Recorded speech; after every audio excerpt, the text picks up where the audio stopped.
My dear student, मैं हूं आपका अपना मैथ्स वाला ठाकुर सर। आज इस लेक्चर में जो हम देखने वाले हैं वो कि आपका polar form of complex number. ठीक है, अब इससे पहले जो हमने लास्ट लेक्चर में जो है बेसिक डिस्कस किया था कि कॉम्प्लेक्स नंबर क्या होता है। ओके, कुछ बेसिक चीजें हमने कॉम्प्लेक्स नंबर से डिस्कस की थी। अब इस लेक्चर में जो है हम यहाँ पे पोलर फॉर्म कैसे फाइंड आउट किया जाता है, उसका फॉर्मूला क्या है, ये हम यहाँ पे डिस्कस करने वाले हैं। और जो भी आपका जो एम्पलीट्यूड है, जिसके लिए हमें पोलर फॉर्म के लिए जो थीटा यूज करना है, वो डिफरेंट क्वाड्रेंट में हम कैसे फाइंड करते हैं उसके बारे में डिस्कस करेंगे। ठीक है, और कुछ एग्जांपल्स देखेंगे जो कि पोलर फॉर्म पे बेस हो गए। ठीक है, तो चलते अब यहाँ पे पोलर फॉर्म पे, जैसे हमने हेडिंग दिया है यहाँ पे कि polar form of complex number. ठीक है, अब लास्ट टाइम हमने जो एक आर्गन्स डायग्राम के बारे में भी डिस्कस किया था, जैसे कि एक्स वाई प्लेन में अगर हमने कॉम्प्लेक्स नंबर को रखा है तो उस पर आर और थीटा का वैल्यू कैसे फाइंड करें, एम्पलीट्यूड एंड आपका जो है मॉडुलस, हमने लास्ट टाइम डिस्कस कर लिया है। ओके, तो अब इसी आर्गन डायग्राम का जो है हम यहाँ पे यूज करेंगे, जैसे कि आपका जो एक्स वाई प्लेन में हमने पॉइंट रखा था कॉम्प्लेक्स नंबर का। ठीक है, तो यहाँ से हम क्या कर रहे हैं, आपके इस पॉइंट से, मतलब इस आर्गन डायग्राम से ही क्या करेंगे,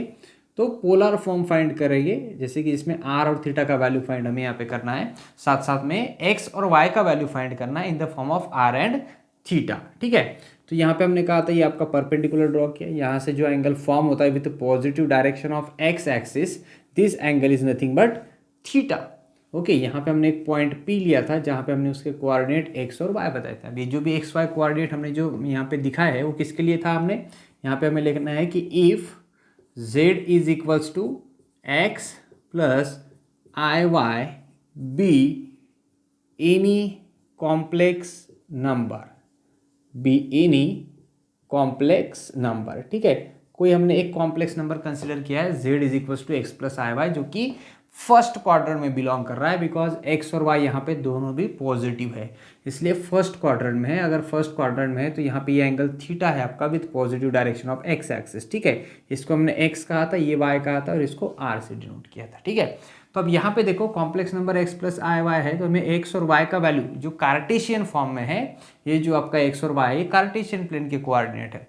अब इस एक्स और वाई की वैल्यू जो हम फाइंड करेंगे वो आर और थीटा के फॉर्म में फाइंड करेंगे, जो कि आपका कन्वर्ट हो जाएगा पोलर फॉर्म में। तो हमें आर और थीटा का मतलब एक्स और वाई का value in the form of R और थीटा अगर फाइंड करना है तो कुछ ट्रिग्नोमेट्रिक रेशियोज हमें यहाँ पे यूज करने हैं। जैसे कि अब यहाँ पे देखो, मुझे अगर एक्स का वैल्यू फाइंड करना है तो एक्स का जो भी रिलेशन है in the form of R और थीटा होना चाहिए। अगर हम यहाँ पे इस ट्राइंगल को एक राइट एंगल ट्राइंगल कंसिडर करते हैं, that is O A P, या पी ए ओ। ठीक है, तो यहाँ पे ये 90 डिग्री का एंगल है, इसका अपोजिट हाइपोटेनस है, ये एडजेसेंट है इस थीटा के लिए, और ये अपोजिट है। तो इससे एक सिंपल हम रेशियो यूज करते हैं using trigonometric ratio, sine theta and cos theta, जो कि रिलेशन आपको हाइपोटेनस के साथ देगा, एक बार एडजेसेंट लेगा, एक बार अपोजिट लेगा। ठीक है, तो यहाँ पे देखो हम क्या करेंगे, so therefore using trigonometric ratios, trigonometric ratios हम यहाँ पे क्या यूज करेंगे, so using sine theta is equals to what, sine theta का रहेगा, sine theta that is opposite upon hypotenuse, ये रेशियो होता है। तो यहाँ पे इस थीटा के लिए अपोजिट कौन सा वैल्यू है, ये अपोजिट है साइड y और हाइपोटेनस है r। So therefore sine theta can be written as y by r, और r को मैं अगर इस साइड में शिफ्ट कर दूँ, सो देयरफॉर y का वैल्यू क्या मिलेगा मुझे, y इज इक्वल्स टू मिलेगा r sine theta. Okay, similarly अगर हम यहाँ पे कॉस थीटा रेशियो यूज करते हैं, that is cos theta is equals two adjacent upon hypotenuse, which is what, यहाँ पे एडजेसेंट साइड क्या रहेगा x और हाइपोटेनस क्या है आपका r। So cos theta is equals to what, cos theta is equals to x by r, एक r को शिफ्ट करो, सो देयरफॉर x का वैल्यू मिल जाएगा r कॉस थीटा। तो x y is equals to r sine theta, x is equals to r cos theta, ये दोनों भी वैल्यूज जो है x और y की हम पुट करेंगे आपके कॉम्प्लेक्स नंबर में। ओके, सो कॉम्प्लेक्स नंबर जो भी था वहाँ पे पुट करो, so therefore put in z, या फिर इसको इक्वेशन दे करके रखो यहाँ पे 1, सपोज, तो put in equation number 1।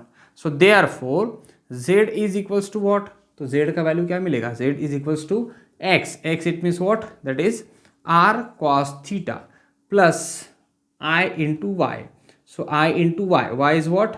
Y is also r sin theta. Y is r sin theta. दोनों से अगर हम r कॉमन लेते हैं तो r in bracket what? cos theta plus I into sin theta. ठीक है, so z is equals to r in bracket cos theta plus I sin theta, this is the polar form, this is the polar form of complex number, understood। एक simple condition से, simple case में हमने जो यहाँ पे एक polar form का formula find out किया है, जो कि आपका z इज इक्वल्स टू क्या मिल रहा है आपको यहाँ पे, z is equals to r in bracket cos theta plus I sin theta, ठीक है। तो ये पोलर फॉर्म का फॉर्मूला जो है मैक्सिमम टाइम यूज करने वाले हैं जब भी हम पोलर फॉर्म से रिलेटेड कोई क्वेश्चन सॉल्व करेंगे, रूट ऑफ द इक्वेशन के क्वेश्चन सॉल्व करेंगे, जो भी क्वेश्चंस है, जो भी हमें डी मोर्स थ्योरम अप्लाई करना होगा और कार्टेशियन फॉर्म में अगर एग्जांपल गिवन है तो उसको पोलर फॉर्म में यूज करना, कन्वर्ट करना होता है, तब भी हम पोलर फॉर्म यूज करते हैं। तो पोलर फॉर्म एक इंपॉर्टेंट फॉर्मूला है यहाँ पे, पोलर फॉर्म का जो भी रहेगा आगे कॉम्प्लेक्स नंबर के मैक्सिमम क्वेश्चन सॉल्व करने के लिए, ठीक है। तो इसलिए हमने ये देखा, बाकी चीजें आपको समझने के लिए इंपॉर्टेंट तो आपका एक ही फॉर्मूला है, z is equal to r in bracket cos theta plus I sin theta, ठीक है। लेकिन ये कैसे आया, कहाँ से आया, अगर देखना है तो हमने थोड़ा सा बेसिक डिस्कस किया, ठीक है। अब इस पोलर फॉर्म के बाद जो है अब सबसे इंपॉर्टेंट चीज एक ये होता है कि r और थीटा, देखो जब भी कोई क्वेश्चन गिवन होता है कार्टेशियन फॉर्म में होता है, जैसे कि जो भी आपको वैल्यूज गिवन होंगे वो कार्टेशियन फॉर्म में होंगे, नंबर के फॉर्म में होंगे, उसको पोलर फॉर्म में अगर कन्वर्ट करना है तो हमें ये फॉर्मूला यूज करना होता है, इसमें r और थीटा का वैल्यू फाइंड करना है। तो r का वैल्यू क्या होता है यहाँ पे, तो हम यहाँ पे क्लियर मेंशन कर सकते हैं कि where r is what, r is under root of X square plus Y square. अब यहाँ पे लिख सकते हो कि where r is equals to what, under root of X square plus Y square, जो कि हमने लास्ट टाइम मॉडुलस वाला फॉर्मूला देखा है, ठीक है। मॉड ऑफ z जो फाइंड किया था, that is r is equals to under root of X square plus Y square, and theta is equals to what, theta is tan inverse of y by x। अब ये जो हमने last time already formula amplitude और modulus के लिए derive किया है, ठीक है। अब लेकिन यहाँ पे एक चीज़ इंपॉर्टेंट ये होती है कि जो थीटा है, ओके, अब ये थीटा का जो हमने फॉर्मूला लिखा है tan inverse y by x, ये हर बार एप्लीकेबल नहीं होगा। अगर आप पोलर फॉर्म फाइंड करने जा रहे हो और मान लो आपका पॉइंट जो भी कॉम्प्लेक्स नंबर दिया है वो सेकेंड क्वाड्रेंट, थर्ड या फोर्थ क्वाड्रेंट में है, तो आप ये फॉर्मूला यूज़ नहीं कर सकते, ठीक है। अब ये जो फॉर्मूला है वो पॉइंट किस क्वाड्रेंट में था, फर्स्ट क्वाड्रेंट में, तब हमने थीटा के लिए फॉर्मूला यूज किया tan inverse y by x। अगर सेकेंड, थर्ड और फोर्थ में है तो थीटा अलग तरह से मिलेगा, वो 1 बाय 1 हम देखने वाले हैं, ठीक है। तो अब यहाँ पे हम देखेंगे कि amplitude, okay, amplitude in different quadrant, amplitude का मतलब ये होता है थीटा, जिसको आप आर्ग्यूमेंट भी बोल सकते हो, ठीक है। So amplitude in different quadrants, okay. तो अब ये जो एम्पलीट्यूड है, एम्पलीट्यूड का मतलब हमने यहाँ पे क्या बोला है कि थीटा जो है वो डिफरेंट क्वाड्रेंट में कैसे फाइंड करें, ठीक है। तो फर्स्ट क्वाड्रेंट के लिए तो आपको समझ में आ गया कि फर्स्ट क्वाड्रेंट के लिए जो हम फॉर्मूला यूज करने वाले हैं ये इस टाइप का फर्स्ट क्वाड्रेंट होगा, जिसमें tan inverse theta is equal to tan inverse y by x होगा। तो मैं डायरेक्टली अब यहाँ पे लेता हूँ कि point lies in second quadrant, okay, second quadrant. अगर पॉइंट सेकेंड क्वाड्रेंट में लाया करता है तो थीटा कैसे फाइंड करेंगे, एम्पलीट्यूड कैसे फाइंड करेंगे। तो थोड़ा सा अगर आप ग्राफिकली समझने की कोशिश करो तो ग्राफिकली देखो, आपका पॉइंट इस साइड में कहीं यहाँ पे सपोज पॉइंट P है, तो यहाँ से हम परपेंडिकुलर ड्रॉ करेंगे, इस साइड में आ जाएगा। अब ये लेफ्ट साइड जो होता है, एक्स एक्सिस यहाँ पे निगेटिव होता है, ठीक है, वाई एक्सिस जो है वो आपका पॉजिटिव होता है। मतलब सेकेंड क्वाड्रेंट की अगर बात करें तो एक्स निगेटिव है और वाई पॉजिटिव है। तो यहाँ पे आप लिख सकते हो कि x is less than zero, x is less than zero and y is greater than zero, ये कंडीशन होता है सेकंड क्वाड्रेंट का। ये तो बेसिक चीज़ें सबको पता होती है, नहीं है तो यहाँ से याद रख लो, ठीक है, कि सेकंड क्वाड्रेंट में क्या होगा, सेकंड क्वाड्रेंट में x निगेटिव होगा, y पॉजिटिव होगा। तो कैसे आइडेंटिफाई करें, मान लो कोई आपको कॉम्प्लेक्स नंबर दिया है, ओके, फॉर एग्जाम्पल मैं आपको यहाँ पे लिखता हूँ साइड में, for example z is equal to दिया है सपोज -1 प्लस i, ठीक है। -1 मतलब x का वैल्यू निगेटिव है, y का वैल्यू पॉजिटिव है, सेकंड क्वाड्रेंट में बिलोंग करता है। तो इस केस में अगर मुझे इसको पोलर फॉर्म में कन्वर्ट करना है, convert into polar form, okay, -1 plus i को पोलर फॉर्म में लिखना है, तो मुझे यहाँ पे r का वैल्यू फाइंड करना है। r तो इजीली मिल जाएगा, under root of X square plus Y square, ये फॉर्मूला यूज कर लो। बट थीटा के लिए हमने क्या कहा है कि थीटा के लिए ये पॉइंट जो बिलोंग कर रहा है आपका, ये पॉइंट बिलोंग कर रहा है सेकंड क्वाड्रेंट में, ठीक है। तो सेकंड क्वाड्रेंट के लिए फॉर्मूला क्या होगा, अब सेकंड क्वाड्रेंट के लिए अब देखो थीटा का मीनिंग हमने पहले क्लियर किया है। Theta is what, theta is nothing but the angle with positive direction of x axis. X axis का जो पॉजिटिव साइड होता है वहाँ से मेजर किया हुआ जो एंगल होगा वो आपका थीटा होगा। मतलब यहाँ पे जो थीटा है वो यहाँ से शुरू करके यहाँ तक आएगा, this is nothing but theta. अब ये थीटा कैसे फाइंड करें, तो ये थीटा फाइंड करने के लिए मैं यहाँ पे जो एंगल है उसको एक अल्फा से डिनोट करता हूँ, और यहाँ पे फिर से एक राइट एंगल ट्राइंगल फॉर्म हो रहा है जिसको मैं यहाँ पे ओ देता हूँ, यहाँ पे बी देता हूँ, तो ओ बी पी। ओके, एक राइट एंगल ट्राइंगल है और ये अल्फा है। अब इस अल्फा को अगर मुझे फाइंड करना है तो आपको पता है ये एक्स है, ये वाई है और यहाँ पे आर होता है। ठीक है, यही हम फिर से वही रिपीट कर रहे हैं। तो इसके साथ मैं रिलेशन लेता हूँ एडजेसेंट और अपोजिट, इन दोनों के साथ। तो यहाँ पे फिर से मुझे जो थीटा मिलेगा या फिर यहाँ पे जो अल्फा का वैल्यू मिलेगा, सो अल्फा का वैल्यू क्या मिलेगा, अल्फा मिल जाएगा tan inverse of y by X. Okay, इसके लिए ये अपोजिट है, ये एडजेसेंट है, tan इनवर्स का रेशियो होता है अपोजिट अपॉन एडजेसेंट, tan को शिफ्ट करो तो tan inverse y by X. ये अल्फा का वैल्यू है। लेकिन अगर कंप्लीट एंगल की बात करें, एक स्ट्रेट एंगल यहाँ से लेकर के यहाँ तक, अगर एक स्ट्रेट एंगल की बात करें तो स्ट्रेट एंगल कितना होता है आपका, पाई रेडियन, 180 डिग्री। ठीक है, तो अब इस कंप्लीट एंगल से अगर मैं अल्फा इतना एंगल माइनस कर दूं तो मुझे थीटा का वैल्यू मिलेगा।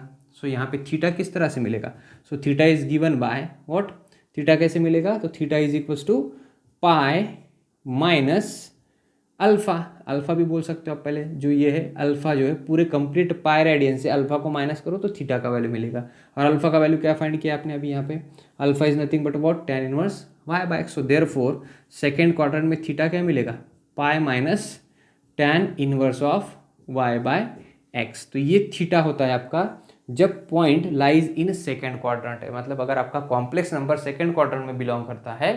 ओके, यहाँ पे जो भी आपके कोऑर्डिनेट हो गए एक्स वाई, जब सेकंड क्वाड्रेंट में आता है तो उसके लिए थीटा जो है एम्पलीट्यूड जो होगा वो होगा pi minus tan inverse y by x. Simple सी चीज़ याद रखो, हर बार ये tan inverse y by x same आएगा, सिर्फ उसको कब क्या करना है, माइनस कब करना है और प्लस कब करना है, ये याद रखो। अब ये सेकेंड क्वाड्रेंट में था, कंप्लीट एंगल पाई रेडियन था, वहाँ से ये अल्फा माइनस किया थीटा फाइंड करने के लिए, तो pi minus tan inverse y by X किया। अगर यही चीज़ मान लो आपका थर्ड क्वाड्रेंट में हो, ठीक है, थोड़ा सा डायग्राम से यहाँ पे दोनों भी एक साथ मैं एक्सप्लेन कर देता हूँ और आगे फॉर्मूला लिख देता हूँ। ठीक है, अगर मान लो आपके पास, ओके, अगर थर्ड क्वाड्रेंट में हो, ठीक है, आपका अगर कॉम्प्लेक्स नंबर जो है वो थर्ड क्वाड्रेंट में हो तो क्या होगा, कुछ इस तरह से यहाँ पे ये आपका अल्फा रहेगा और आपको जो ये पॉइंट है आपका P, मतलब यहाँ से आपका पॉइंट है। ओके, तो यहाँ तक का मुझे एंगल फॉर्म करना है with positive direction of x axis, मतलब यहाँ से लेकर के यहाँ तक का मुझे एंगल जो है वो थीटा लेना है और इस थीटा का वैल्यू फाइंड करना है। तो अब इस थीटा का वैल्यू फाइंड करने के लिए मैं फिर से यहाँ पे अल्फा फाइंड करूँगा और अल्फा फाइंड करने के लिए फिर से वही मैं 90 डिग्री वाला एंगल, वही आपका एक्स एक्सिस, वही आपका वाई एक्सिस, इसके साथ रेशियो लूँगा, tan inverse y by X मिलेगा और इसका वैल्यू मिल जाएगा अल्फा का। बट अल्फा का वैल्यू मिलने के बाद मुझे कंप्लीट एंगल थीटा फाइंड करना है, तो थीटा कितना होगा, थीटा यहाँ तक पाई रेडियन होता है और पाई से आगे जाना है, कितना जाना है अल्फा, और अल्फा का value tan inverse y by X मिलेगा। मतलब यहाँ पे थर्ड क्वाड्रेंट के लिए अगर पॉइंट आपका थर्ड क्वाड्रेंट में है तो आप थीटा कैसे फाइंड करोगे, तो थीटा फाइंड करने के लिए आप pi plus tan inverse y by X करोगे फॉर थर्ड क्वाड्रेंट। ठीक है, थर्ड क्वाड्रेंट में तो ये पाई यहाँ तक तो पाई होगा कंप्लीट, इससे आगे जाना है, कितना आगे जाना है, अल्फा इतना एंगल आगे जाना है और अल्फा का वैल्यू यहाँ पे क्या मिलने वाला है, अल्फा का वैल्यू फिर से tan inverse y by x ही मिलेगा। ठीक है, तो इस तरह से हम यहाँ पे क्या करेंगे, तो pi plus tan inverse y by X. Okay, इस तरह से हम यहाँ पे नोट करेंगे। और अगर मान लो आपके पास यहाँ पे जो है थीटा फोर्थ क्वाड्रेंट, मतलब पॉइंट जो है आपका फोर्थ क्वाड्रेंट में जाएगा। ठीक है, पॉइंट अगर आपका फोर्थ क्वाड्रेंट में जाएगा तो यहाँ से फिर से वही कंसेप्ट होगा, ये अल्फा होगा, तो यहाँ से लेकर के कंप्लीट जो एंगल बनेगा वो आपका 2 पाई बनेगा। कितना एंगल बनेगा, 2 पाई, और 2 पाई में से आप क्या करोगे, ये अल्फा इतना एंगल माइनस करोगे तो यहाँ से लेकर के आपको यहाँ तक का थीटा मिलेगा। तो फोर्थ क्वाड्रेंट में अगर है तो थीटा का वैल्यू मिलता है 2 pi minus tan inverse of y by x. ठीक है, तो y और x का वैल्यू जो भी वहाँ पे प्लस माइनस होगा वो वैल्यू आप यहाँ पे रख देना और ये स्टैंडर्ड फॉर्मूला आप यहाँ पे यूज कर सकते हो। ठीक है, depend on the quadrant. Quadrant में कब क्या होता है, जैसे कि फर्स्ट क्वाड्रेंट में आपको पता है कि दोनों साइन जो है आपके प्लस होते हैं, सेकंड क्वाड्रेंट में माइनस प्लस होता है, थर्ड क्वाड्रेंट में माइनस माइनस होता है, फोर्थ क्वाड्रेंट में प्लस माइनस होता है।